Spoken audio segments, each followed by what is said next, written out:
key service ของเราในจัดการแต่ละจุดประสงค์ของแต่ละกลุ่มที่เราจะตั้งขึ้นมาจริงจุดประสงค์แตกต่างกันอาที่นี่ค่ะกำลังมองหาในเรื่องของการตลาดของยุโรปทุกโลก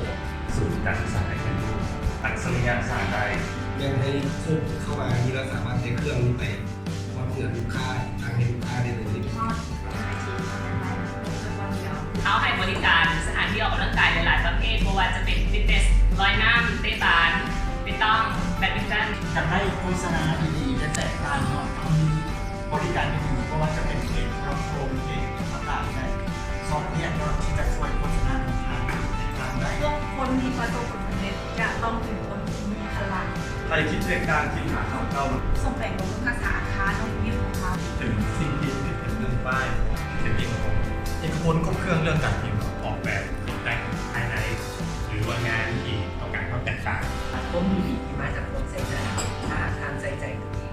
ถ้าทางใส่ใจคนข้างใส่ใจผลิตในนอนต่อการมี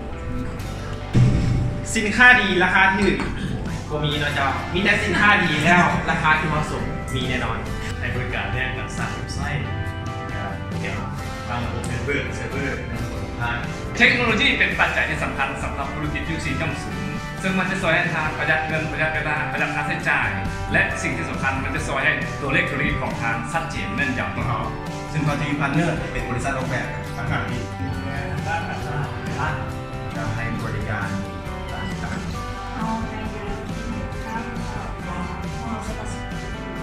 การเข้าร่วมโครงการกับเราคือช่วยให้เด็กซื้อสุขภาพแค่ปีเดียวบริษัทเราจะดูแลถึง 85 ปีให้บริการการตลาดทำแนะนำการตลาด